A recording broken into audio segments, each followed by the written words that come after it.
Madame la présidente, madame la ministre, chers collègues, pour introduire notre débat, j'aimerais vous citer quelques passages du discours prononcé par notre collègue Edgar Faure en 1968 à l'occasion de la présentation de sa loi de refondation de l'université qui avait été votée à l'unanimité par l'Assemblée nationale et le Sénat. Dans les circonstances que vous connaissez, et alors que l'université devait affronter le défi bien plus grand qu'aujourd'hui d'accueillir 80 000 étudiants supplémentaires, Edgar Faure avait réaffirmé les principes républicains de notre enseignement, que vous reniez aujourd'hui, et engagé des moyens matériels considérables au service de cette ambition politique qui vous fait tant défaut. Il rappelait ainsi, je le cite, « L'État est débiteur de l'enseignement envers la jeunesse et plus généralement, il est débiteur de l'éducation envers la nation. Et c'est en vertu de cette exigence morale et quasi philosophique qu'il excluait le retour à la sélection pour écarter de l'université les cohortes supplémentaires qu'elle n'arrivait plus à recevoir. À celles et ceux qui le pressaient d'établir un filtrage supplémentaire selon les possibilités d'accueil, il répondait justement, je le cite encore, « Que deviendront les bacheliers éliminés des facultés les plus exigeantes ? Ils iront encombrer celles qui n'auront pas pratiqué la sélection. Il en résultera donc un transfert d'une faculté à une autre. » Et il ajoutait, pour expliquer son refus de la sélection, « La dernière raison, la plus profonde et la plus déterminante, touche le fond de l'enseignement. Que faire des hommes ? Si ces bacheliers se sont apprêtés à s'inscrire dans les facultés et si nous les empêchons, où iront-ils ? Que vont-ils faire ? Chers collègues, alors que nous commençons l'examen de ce texte qui est loin d'être technique, car il touche au fondement du pacte républicain en matière d'enseignement, alors que vous vous apprêtez, sans doute, à donner aux universités les moyens pratiques de rejeter les candidats qu'elles ne veulent ou qu'elles ne peuvent accueillir, gardez cette question à l'esprit pour bien prendre conscience du poids de vos responsabilités. Que vont-ils faire ? En 1968, sous la pression d'un mouvement étudiant que vous ne connaissez pas encore, Madame la Ministre, le gouvernement de la République avait engagé un plan d'investissement d'urgence très ambitieux dont l'objectif était de ne laisser aucun bachelier sans affectation. Ainsi, par exemple, en quelques mois, il avait transformé l'immeuble laissé vacant par le départ de l'OTAN, Porte Dauphine, à Paris, en une université qui put accueillir près de 6 000 étudiants à l'automne de la même année. Aujourd'hui, l'université de Dauphine est un établissement d'enseignement qui sélectionne ses étudiants et fixe le coût de ses formations. Une université pour l'élite.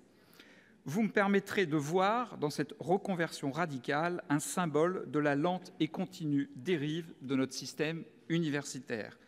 Depuis plus de 20 ans, à l'exception de quelques rares périodes de rémission, les gouvernements successifs ont abandonné l'ambition d'apporter aux universités les moyens dont elles ont besoin pour donner aux bacheliers les mêmes droits de poursuivre leur formation dans le supérieur.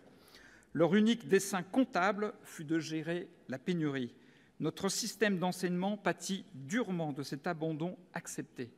Depuis 10 ans, le budget moyen par étudiant n'a cessé de baisser pour atteindre un niveau bien inférieur à celui de nos partenaires européens. Pis, la proportion de titulaires d'une thèse a diminué. Les inégalités sociales et géographiques d'accès aux formations supérieures se sont accrues.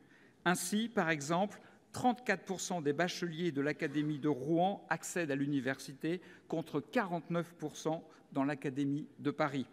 Dans cette dernière académie, 20% ont intégré une classe préparatoire aux grandes écoles contre 7% dans l'Académie d'Amiens et 5% en Guyane. Les disparités sociales sont quant à elles devenues abyssales. L'arrivée prévisible de 40 000 bacheliers supplémentaires aurait pu être mise à profit pour tenter de corriger ce déclassement global de notre enseignement supérieur. Las, elle a été gérée comme un nouveau fardeau. Fuyant ses responsabilités, le précédent gouvernement a reporté sur les établissements l'inique décision d'écarter cet excédent par un tirage au sort illégal. Refusant d'augmenter votre budget, Madame la Ministre, pour satisfaire pleinement cette demande croissante d'accès au savoir, votre gouvernement vous oblige finalement au même exercice mécanique, éloigner les indésirables.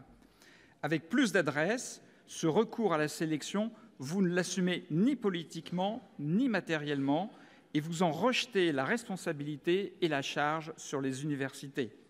Ce faisant, vous mettez à bas les fondements républicains de notre éducation nationale. Jusqu'à présent, ce sont les étudiants qui choisissaient leurs universités. Avec votre projet, ce sont les universités qui sélectionneront leurs étudiants. En rompant le lien qui les unit à la nation, vous instaurez la concurrence générale entre les établissements, les étudiants et les formations. C'est l'objectif libéral de votre réforme. Nous nous y opposerons en républicains par la promotion d'un autre idéal, celui qu'exposait Condorcet le 20 avril 1792 devant l'Assemblée législative, je le cite, « Offrir à tous les individus de l'espèce humaine les moyens de pourvoir à leurs besoins, d'assurer leur bien-être, de connaître et d'exercer leurs droits, d'entendre et de remplir leurs devoirs, assurer à chacun d'eux la facilité de perfectionner son industrie, de se rendre capable des fonctions sociales auxquelles il a droit d'être appelé, de développer toute l'étendue des talents qu'il a reçus de la nature et par là établir entre les citoyens une égalité de fait et rendre réelle l'égalité politique reconnue par la loi. Tel doit être le premier but d'une instruction nationale. C'est celui que nous défendrons ici. Merci.